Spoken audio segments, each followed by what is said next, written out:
hear from you on what you see after the last, yesterday and this morning in terms of what you've heard and how you see coming in. For those of you who don't know me, I'm Alison Creighton. I am Director of the UN Fund for Population Assistance, the Sub-Regional Office of the Caribbean. So we're headquartered in Kingston. We cover 22 countries in the Caribbean, and we deal, thank you, I've never been accused of not being heard when I raise my voice, but thank you. And even when I don't raise my voice. We deal very much with issues around reproductive health and services and population dynamics for those of you who don't know the organization. And I look forward to hearing from you this morning. Thank you, Alison. Good morning, everyone. My name is Lynette Vassell. I am a member of the Women's Resource and Outreach Center, which is a 32-year-old civil society organization in Jamaica. I also work in gender and development and community development. As Alison has said, it is your time. You know that civil society participation is one of the key pillars of this action that we all want to see implemented towards 2030. My own observation is that we have not had any specific panels so far on civil society, and I have looked through the recommendations that have so far been sent, and we have not seen many recommendations speaking to this. So basically, we are a panel. We are the panel that will speak to the role of civil society.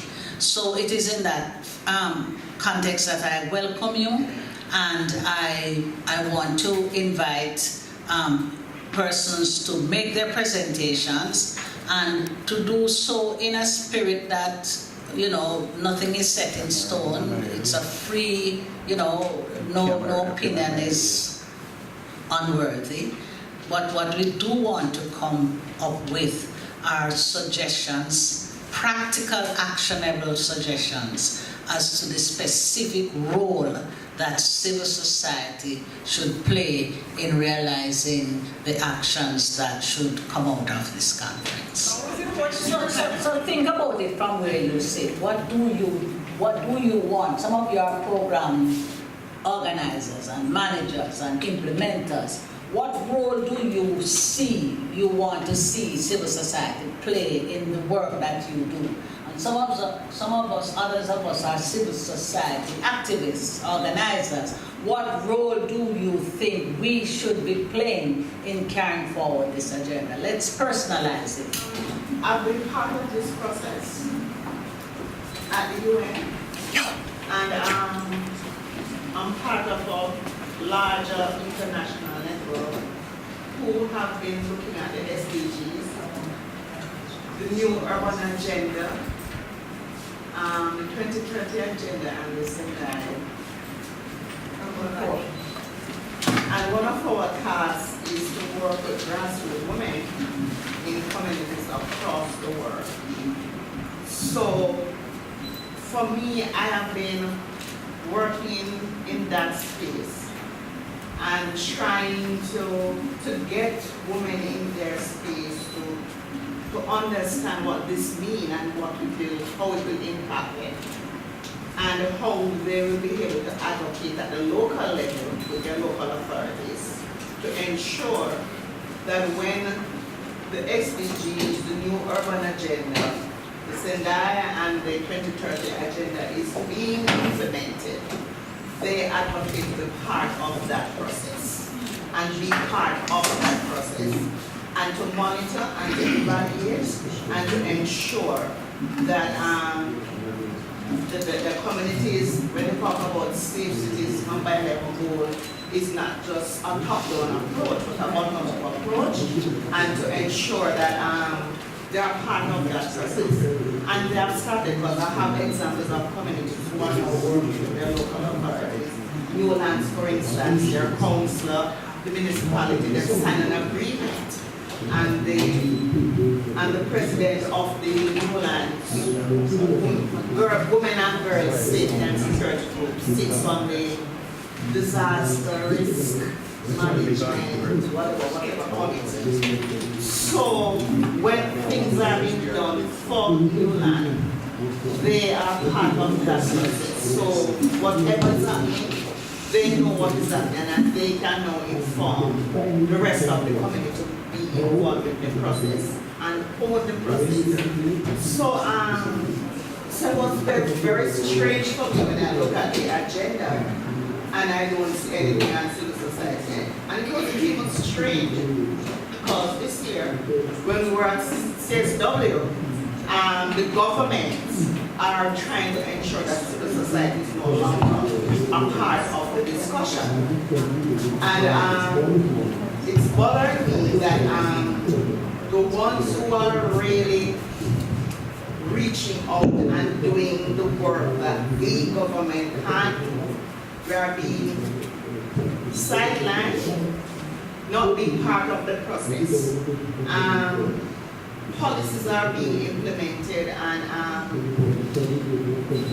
this morning I was coming in from Portmore and I saw the new highway on Mandela being built. And when I looked at both sides, I see two communities, and I said, here we go again. When the rain starts to fall and the road high, and the two communities are where the water is going. So how do you do all of this thing, but you don't involve the community into this planning process? So I want to ask us to reflect on what Lana has said. Is there anybody in disagreement with what she has said? All right, so how do we practicalize that? How do we ensure that going forward, what she calls sidelining, and what she calls low levels of involvement from the bottom up ends? How do we ensure that that comes to an end? We have a comment, yes. I worked with a group of farmers in a Caribbean island, and they felt that their voices weren't being heard about a new policy that was being put in place. So what they did in terms of talking about practice wisdom, they formed leadership groups, they formed liaisons with other community organizations. And I hear that, and it was very successful. So they were able to, because as you noted, the policy was coming down and not from the bottom up, they were able to get their voices raised to a different vibration than it was raised before. But it was about forming coalitions, being active in the coalitions, inviting, absolutely, just continuing to do that in a purposeful, intentional, and systematic way. And it made a difference. It absolutely made a difference. They had concerns about engaging with leadership for some of the statutory authorities who were responsible for implementing the policy. And as you noted, the policy was already implemented. And they kept saying, but nobody tell us about it. What are the ramifications to our community? But because they were able to build partnerships with other community and community leaders, and they themselves were leaders, they got folks who are leaders in these statutory organizations to come to them in their community and talk to them about the policy innovations. So what I picked up listening was that one of the missing elements often is consultation with local communities, our people who are being impacted by the policies, and action around sensitization, advocacy, monitoring and implementation at community and local level, partnership building. Now, would anybody like to expand on any of those elements in terms of when I say what needs to be put in place, I hate putting things in the third party, because I always say to my staff, you are the actor in your own life. But what are the elements that bring sustainability to this kind of engagement and this kind of activism and partnership building? Right. you. I'm Sharika Whitelock from the Caribbean Poison Information Network.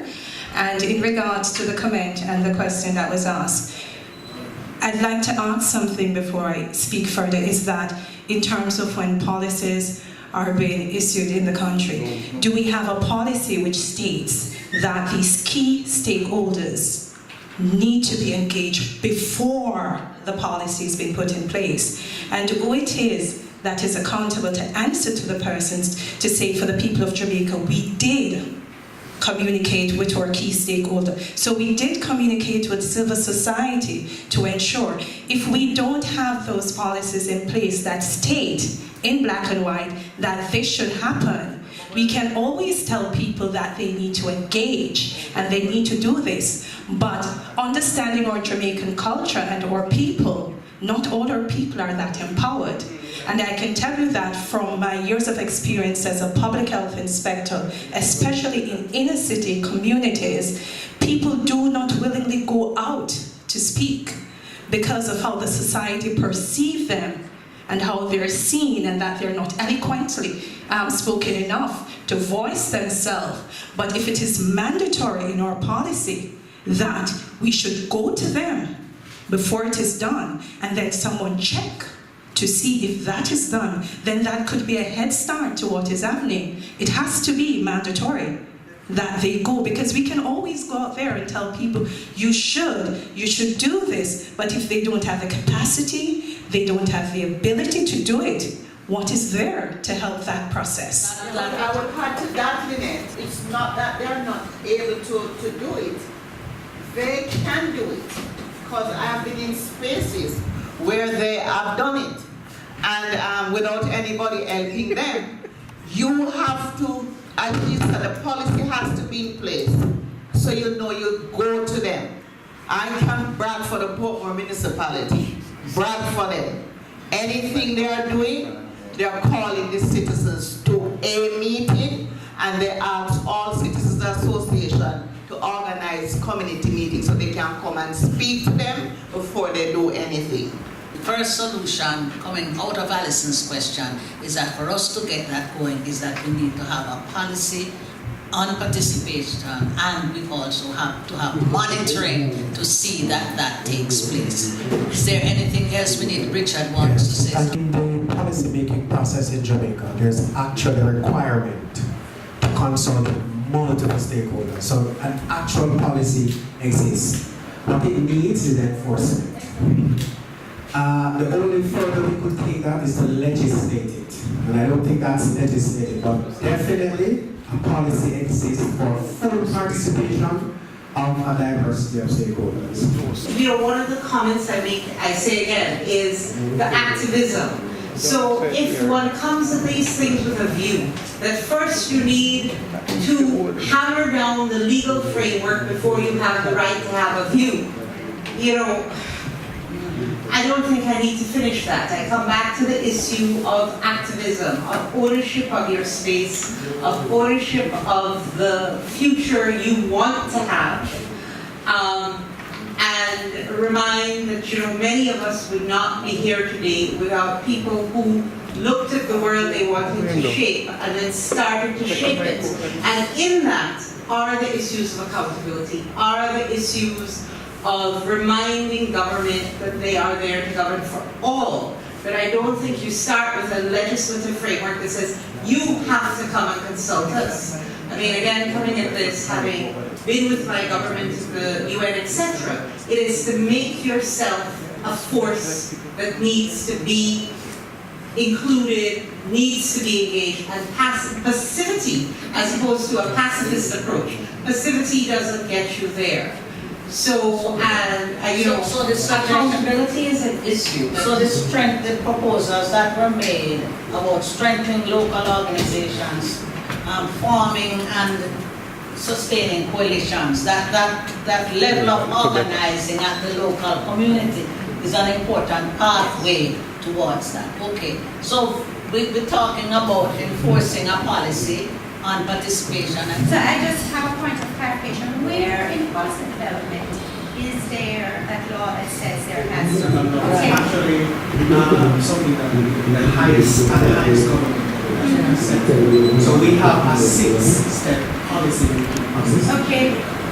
where you move from a green paper that is out for consultations. Right. And those consultations are supposed to be wide and far reaching. Okay. And then it is after that that it's supposed to be submitted now to cabinet. Okay. Cabinet looks at it, and if they have another issue, they put it out again for further consultations and then resubmit it for final approval. But the process is there. And I think many of the times the processes are there. One, many times we are ignorant of them, and two, they are not enforced. But we have a very comprehensive, very detailed policy making process in Jamaica. We often don't follow it. The fact is that it is there. I come back to the question I asked on the sustainability of the engagement you're doing. Is there anybody else in the room who works at local and community level that has some insights to offer, some recommendations on how to make this kind of community engagement sustainable? Right, but in regards to strengthening engagement on a whole in terms of civil society, I was former president of the Harborview Police Youth Club, right? And especially like in my community, Harborview, we find that there is like a disregard, especially for like young people, right? So like we try to open the forum to many adults to even come to our sessions, especially when we have meetings and so on, right? Just to get a feedback on how we can contribute to the development of our community on a whole, right? But yet, we ask persons to come, right, from different, the Optimist Club, maybe Rotary Club and so on, but they don't show up, right? So what we try to do, we try to still go to the meetings when they have meetings, right? Just to, associate ourselves and everything. But I find out that, the treatment is not hospitable. I don't know if it's because of there's an age gap or difference there, but we're kind of treated with a scant regard, really, right? And then this is like a new generation, right? So one of the solutions that we try to implement, especially with Jamaica to push forward in terms of technology, is the use of social media, right? So we might have this, like, if we say like a cause, we might have a blackout cry there where we ask persons to maybe put up a profile pic just to, decry certain things that are happening in society. I realize that most people tend to engage in these sort of things, right? So, I think in terms of that, that's a good aspect in terms of like generating more, feedback, and I think that would be a forum really for persons to, engage in, discussions and also to show their support towards a movement, right? Sometimes we might even go on the road to demonstrate, our concerns with, a lot of things that are happening, crime, for one, JPS bill too high, that sort of thing, right? So that's just one of my solutions there in terms of doing more of that. Maybe your organization can implement that, and also, bemoaning the cry to engage us more as young people, right? When you guys have your meetings as well, right? My name is Herman Sherman. I am at the Caribbean Maritime Institute, and we launched a program which taught us something, which may help in sustainability. Do not be the hero. Find your champion from within the organizations that you want to implement programs, policies, and if you can find one or two heroes who you have convinced, you will have found a way to maintain the flow of what you're trying to do. Because now somebody's speaking their language. They have taken the message and they agree with it. And they can best articulate it within their particular community. If you like, I'll share the experience with you. What we did is very short. We tried to use energy efficiency technology to provide another source of income for youngsters. And what we found is that rather than having a class of 20, 30, we trained 5 or 10. And out of that 5 or 10, we found 1 or 2 who were absolutely convinced that this was real. 2030, the young people are going to be the leaders. So the whole matter of enabling and being youth-friendly is a very important imperative going forward. We have to build youth organizations. We have to help them to realize their own potential. And second, and linked to that, is that we have to facilitate the use of social media in that exchange. And the third element of that is that we have to catalyze their leadership. We have to find the catalytic young people at the local level and use them to sell the message and carry the thing forward. So that's the first thing about being sustainable. Is there anything else that you want to Or I'm Joyce Hewitt, woman in Jamaica. And one of the key things also with regard, just piggybacking on what Lynette says, with regard to the youth, you also got to be able to demonstrate for them what's in it for them in the long term.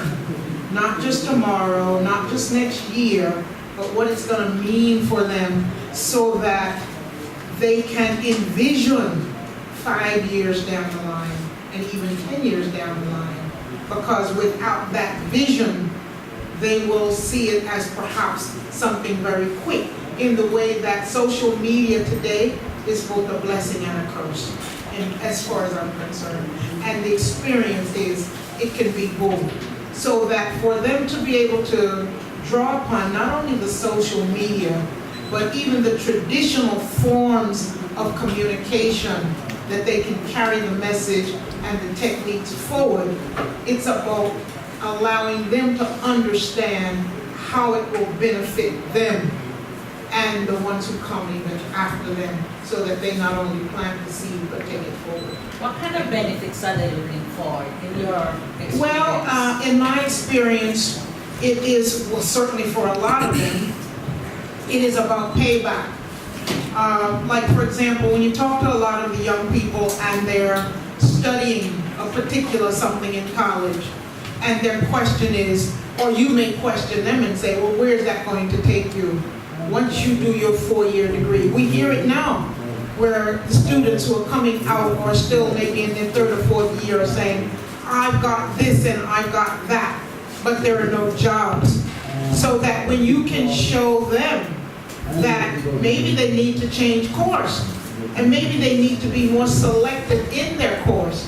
When I used to work with a college maybe 15, 20 years ago now, that was one of the key elements, because all too often they will see a course of study as being the wherewithal, because that's what my mother wants me to do, or that's what my father did, rather than this is what I like to do. One of the key elements is getting them to understand that it's okay to pursue their passion.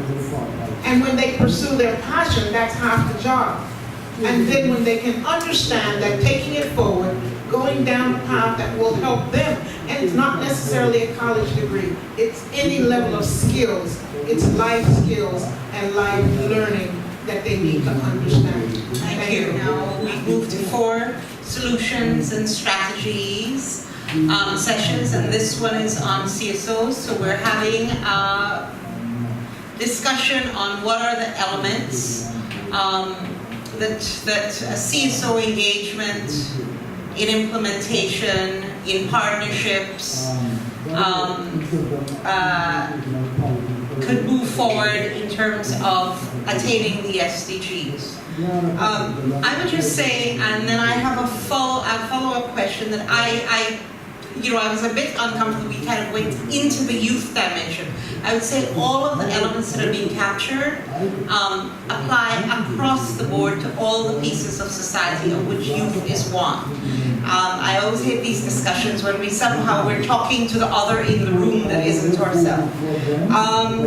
So I wanted to get some views in terms of something that came up in the early part of the discussion, which was in partnerships, which, as we all know, has been identified as, without partnerships, it's not possible to get to SDG implementation.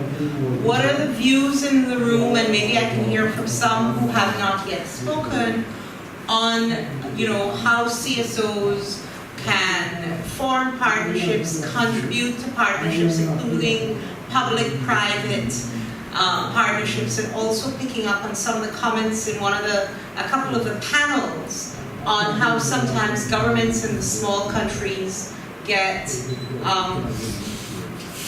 as it were, pressured a bit by the partners that are coming in who are bigger or better financed.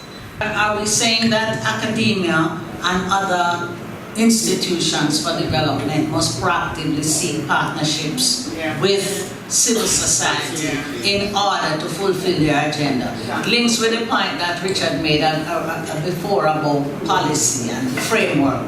So that's another specific recommendation that we are saying. Whatever area, in terms of economic development, in terms of health, you are saying that should be realized. Education. All the 17 area goals must take that approach, right? Sorry, but remember the goal to town. Yes, the going to town is really key, because it talks about changes in a lot of, it talks about class changes too.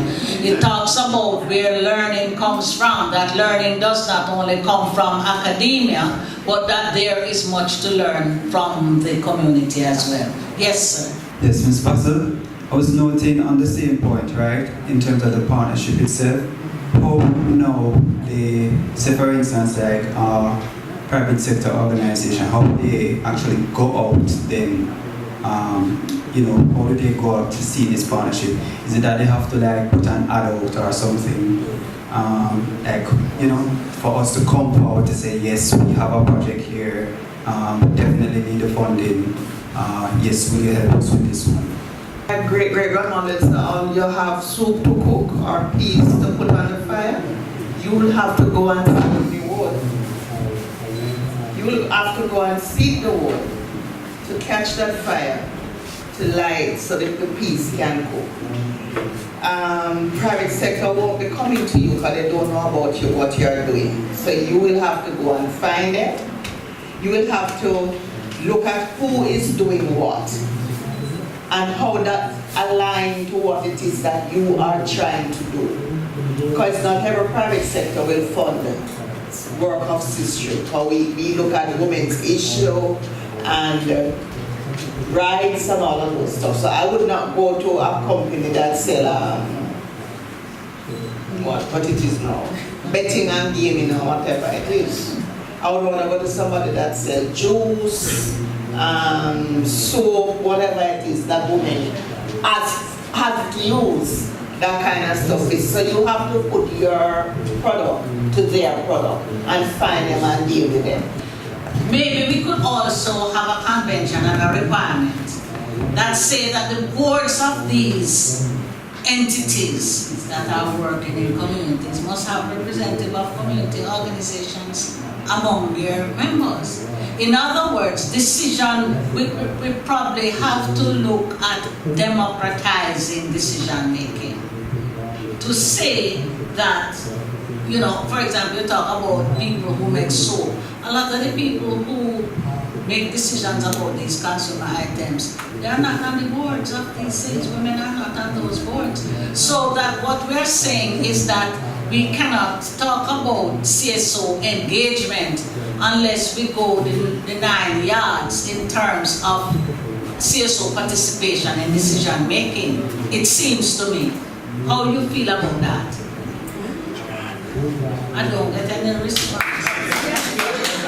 So we'll add that CSOs have to be proactive based on their organization, but also the convention, the rules, the protocols must also require and conscientize private and public sector to ensure that CSOs are represented on boards for decision making. Can we put that on? Yes. Yes. Wendell talked about human rights, and as he talks about human rights, I talk about gender equality rights. When we're talking about CSO and participation, who participates and how do we participate? We have not really looked at gender inequality or gender and development issues in this forum, right? Joyce, have we? No. Right, so are we as civil society going to close the chapter on this panel without speaking to what needs to be done to bring forward a greater degree of consciousness around gender and social equity as frames for building involvement of community? My name is Kira Paul. I'm the former director of the Bureau of Gender Affairs in Dominica. I just wanted to share a little experience that we had. In January, we had a stakeholder retreat with all the stakeholders involved in gender equality work. And we were looking to do exactly what this topic is, strengthening civil society relationship, civil-state society relationship. So we identified a number of issues in terms of the relationship between state and civil society, and something that flagged up was that there was this level of sort of toughism among the civil society organizations and which really impeded their impact and their voices in terms of policy decisions and so forth. One of the practical things that we did at the meeting was that ask each civil society organization to place itself on that continuum in terms of its status of establishment. What we were seeking to do was to identify what are some of the capacity constraints that each of these organizations were faced with, so that we would recognize where some of the advantages were in some of the other organizations, so that they would provide the support that was needed for some of the less experienced organizations or so forth. And in so doing, we were able to identify which organization was more advantaged to make a voice on certain issues as it related to gender equality. You spoke about turfism among civil society. Yeah. What is at the root of this turfism, you think? Because maybe if we find out what is at the root of it, we can find a way to deal with that so that they can be more united towards 2030. That's my opinion, but I think one of the core issues is the resource constraints. Well, you know, the donor community is shrinking, and then the subventions from government is also shrinking, and then you have emergence of new groups, so that is creating some sort of conflict there. Yeah. So is that something that you all agree with? Yeah. So how we deal with Very familiar. Right. So how we deal with that then? When you find an answer, let me know. For dealing it, we have to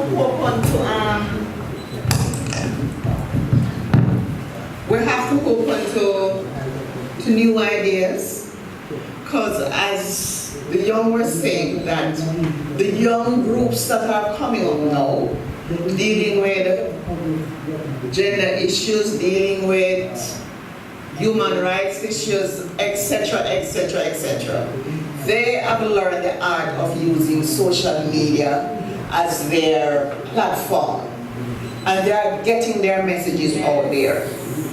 How me and whole 63-year-old can now get them to partner with me to get my message out there and to help them to understand the issues more and deeper, and how the interworks of all these agencies, the UN, the this, the that, whatever it is. Pass on my skills to them, because it's about succession planning. Because I won't be here for the rest of my life. And even if I live till 100, I still can't do what I used to do when I was 34 or 23. Right? So we, as who was there 40 years ago, We have to recognize that these young people do things differently from us. We used to bear our chests in front of government houses with placard. They no longer do that. They take to social media when they're done. Everybody have to listen to them and back up. Because them have 1 million people that follow them. And the language them speak to a demographic, and not just that demographic, but speak to me also. Because it's getting the message out there and saying, hey, stop, look, listen. This is happening and we need to deal with it. But we as the elders have to now say, okay, all right, how can we work this thing together? And there are times when we have to say to them, say, ooh, hold on, you're going to get yourself in a trouble if you do this. Because we have done it before that way, and we get in a trouble because somebody will go to prison, somebody will get locked up, somebody will go to jail, and we don't want that to happen to you. So here, you're going to take your time and go around the corner and go through the door and go up the road. But we have to be willing to start working with them. And they have to be willing to listen to us too.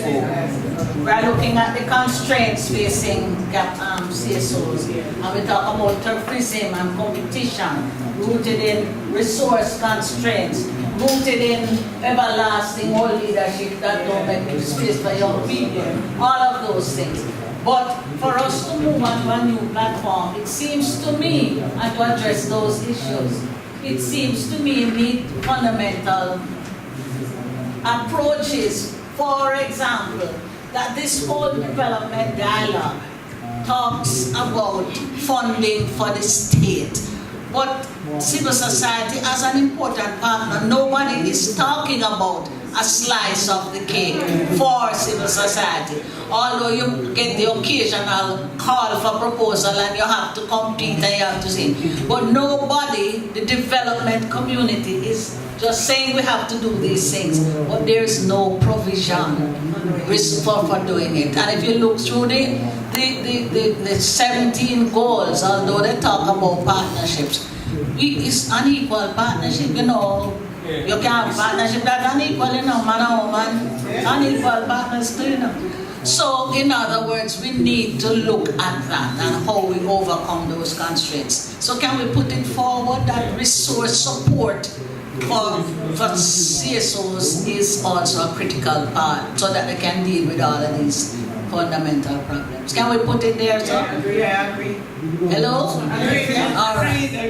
Yes, Ms. Bella. Yes. By way of a disclaimer, I am the Advocacy and Communications Consultant for UNFPA, but I am speaking on a personal level. I have a sister here from Caribbean Terrace. Most Jamaicans will know Caribbean Terrace, where half of the houses in the sea. Yes. All right. And we have been, I was interested in your comment from the point of view of, there are two comments I want to make. One, how could I forget? In terms of social media. Social media is just a tool for communicating. It's your knowledge, it's your storytelling that's even more important, because without the content, there is no value to social media. So at 63, and as a fellow elder,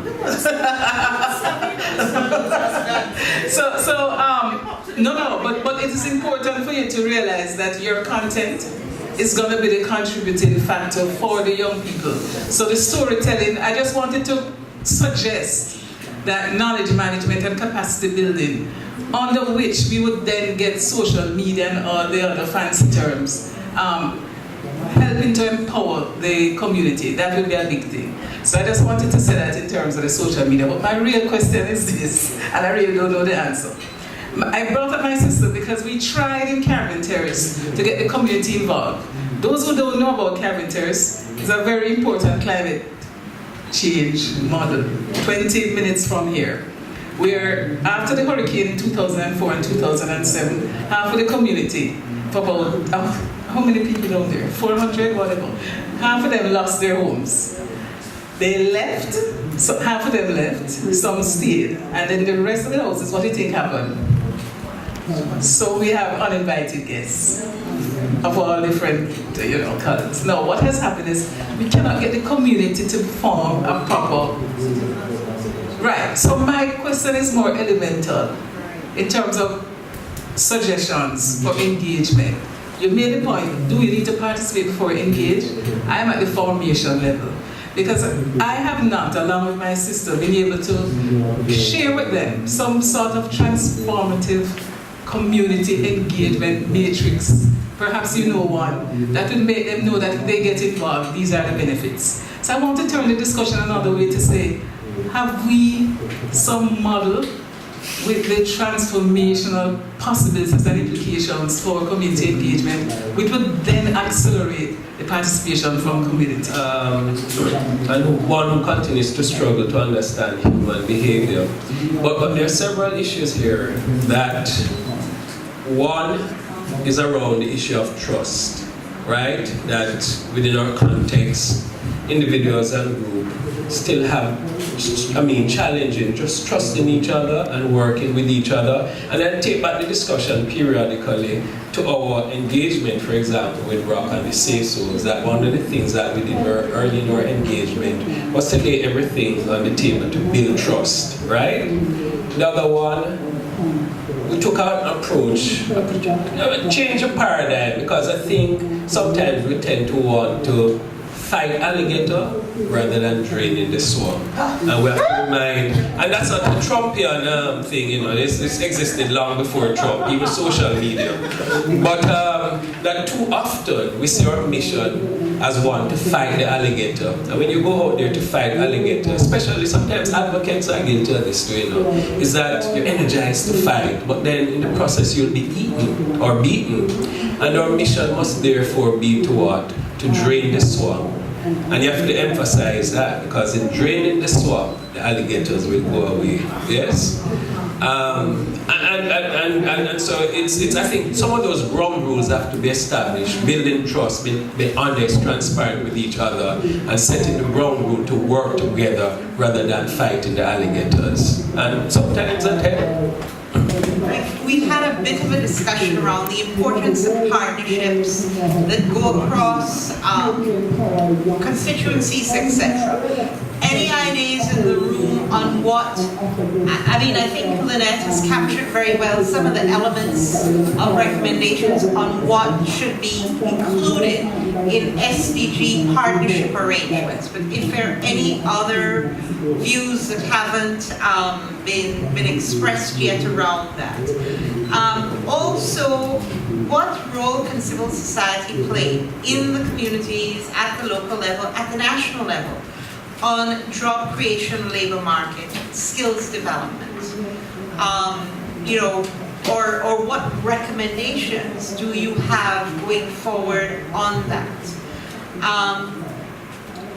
And lastly, again picking up from some of the comments, at least one presentation this morning, again on some of the challenges inherent in public-private sector partnerships. What recommendations would you make to civil society in how government engages beyond itself in building PPPs? It comes back to where we started. How do local communities, local neighborhoods get consulted, get engaged in decisions on the building of a road or the designation of an area for whatever that are going to impact them, which they hear about after? So if you can,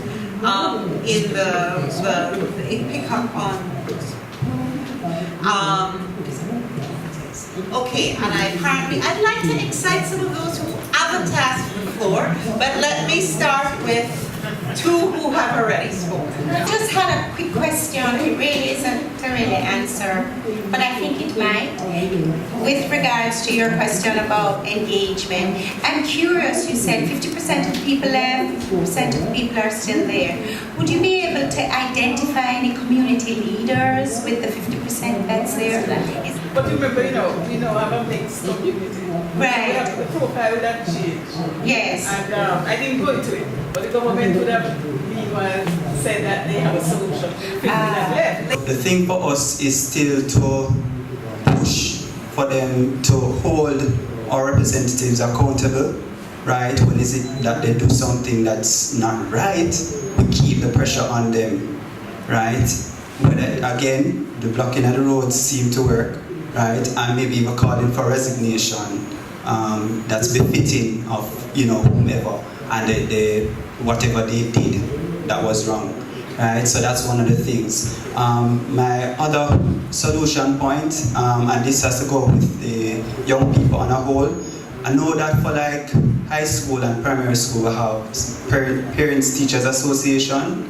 At the tertiary level, we don't really have that, right? And what I'm thinking in my mind is that yes, your child, they become adults, yet still they take on something that's, say they take on African diaspora, some subject that you need to do, right? But really and truly, it's not lucrative like when they finish schooling, right? So I think we still need to engage the parents somewhere along the line, right, to still help to advise their child, just to help them to curve whether or not this area that they're studying, this major, is actually going to get them prepared for even the job market itself, right? So that's one of the things, right? And still there is some funneling itself to when you go to the high school, where the curriculum too needs to also change to match the type of atmosphere that we have in Jamaica. So those are some of the things, right? Civil society can help with this, right? Again, be open-minded, keep the officials accountable, and also, be representing of, right? So those are some of the things. We need to look at it in a targeted approach. And I'm thinking of something Lon and I did year before last, whereby we just looked at plucked out five of the specific goals: poverty 1, gender equality, of course, decent work, climate change, and inclusivity. And had a webinar. And we had Guyana, Trinidad, Jamaica, and one other one, right? So we did that, and what I'm saying is that it's about education, but not to try to bite off the whole thing. My grandmother always used to say, don't bite off more than you can chew.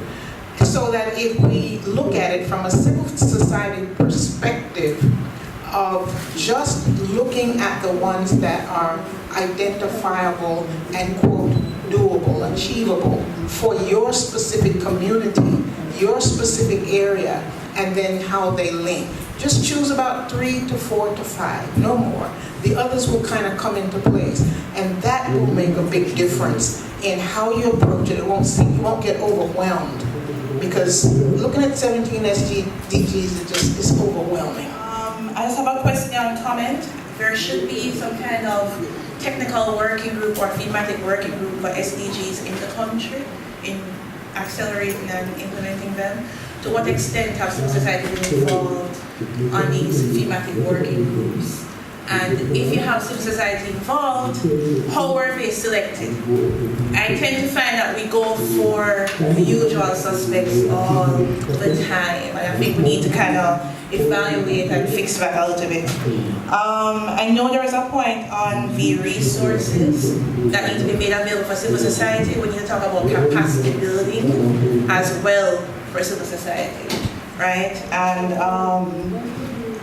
I think what keeps coming up is inclusion and engagement of civil society. Those are the themes, and I think we should maybe push it further to protection of the different marginalized groups who represent civil society. I think those 3 things should be key in whatever strategies that we're putting forward: is inclusion, engagement, and protection. Utilize our scarce resources. Sometimes we are saying that we don't have, but sometimes we need to identify where it is, because there are certain skill sets that are within civil society, and it would be good if we can actually list the skill sets, know who has specific skill sets, and then we work through those skill sets. We talk about capacity building, there's a lot of persons here in Jamaica who are very educated, who can do capacity building, whether it's through volunteering within some of these communities. But then if you don't put that out, then no one will do it. So it's not all the time that the funding will be available. And what I'm thinking, if it's not available, then what do you do? How do we use what it is that we have within our communities, within Jamaica, to ensure that we achieve that goal? We need to go back to where we used to teach skills in school, where I remember we used to teach agricultural stuff. We used to teach baking, all of those stuff, but we can move it to the now. And for me is looking at entrepreneurs, looking at how do we use the school to build computers, to repair them, to whatever it is, and get art to be a part of the process to certify them. So when they leave school, they have a skill to go, because academic right now, not going anywhere. Because you learn, you have 10 and 11 CSEC and whatever it is, you can't get a job because the company says you have to have experience. And if you don't employ them, they can't get the experience. But if you, from within school, give them some practical skills that they can leave school with, which they can stay at home, or 3 or 4 can come together to set up a company. Whatever it is, we have to start from there to start job creation, because government can't provide jobs for everybody. Private sector can't provide jobs for everybody, because right now MCB locked down everybody and doing nominated, what you call this, whatever year I talk to you. Right? So everybody's outsourcing now and whatever it is. So you have to insource yourself, because them have resilience, them have tenacity, them have the go for it, and Caribbean woman and a whole. Anywhere me in any conference space me go in. And we step in at that conference space, yeah, whoa.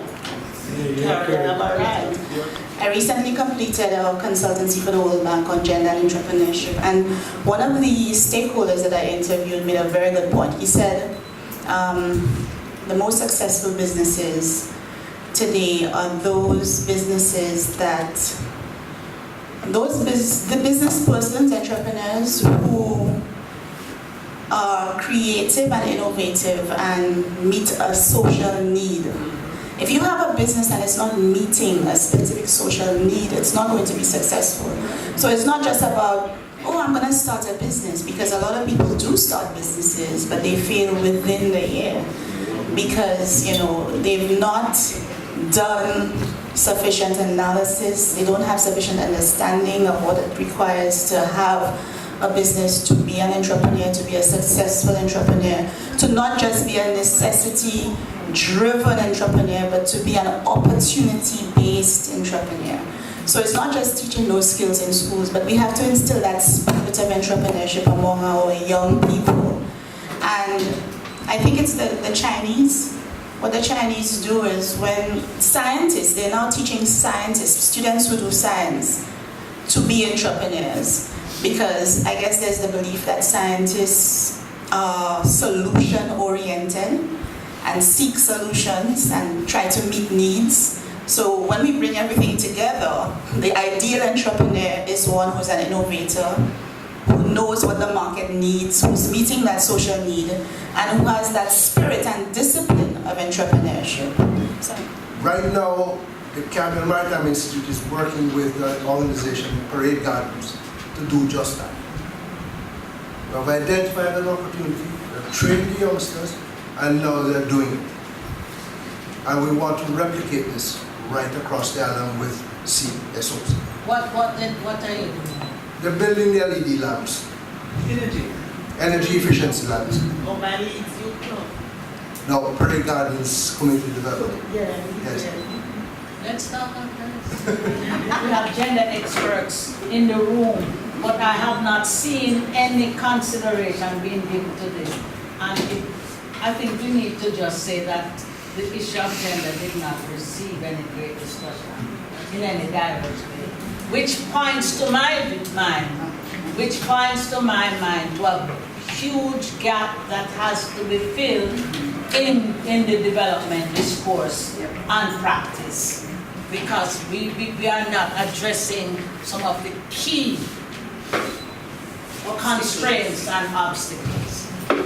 Yes. No, I was just going to say, I used to be with UNDP as fair disclosure, and we did, coming up to the MDG 10-year review, an extensive kind of research on what had worked and what hadn't. And I'm assuming that this finding, in a sense, translates as well into the SDG reality, which was that if you want to accelerate growth, the most important indicator, the one that drags everything with it, is you address your issues around gender. And if you do not, even very successful, initially seeming very successful economic growth opportunities actually start to fall apart. So I have to say, while not knowing as many of you as Lynette, so I don't know how many gender experts there are in the room at whom I should be gazing sadly, but it is to me very sad coming back into the Caribbean that I would come out of a meeting like this with so many passionate women, and I agree with Lynette that gender did not feature as one of the key elements for it, because it is true, Caribbean women have a certain reputation, but the inequities in the society continue and in some cases are growing.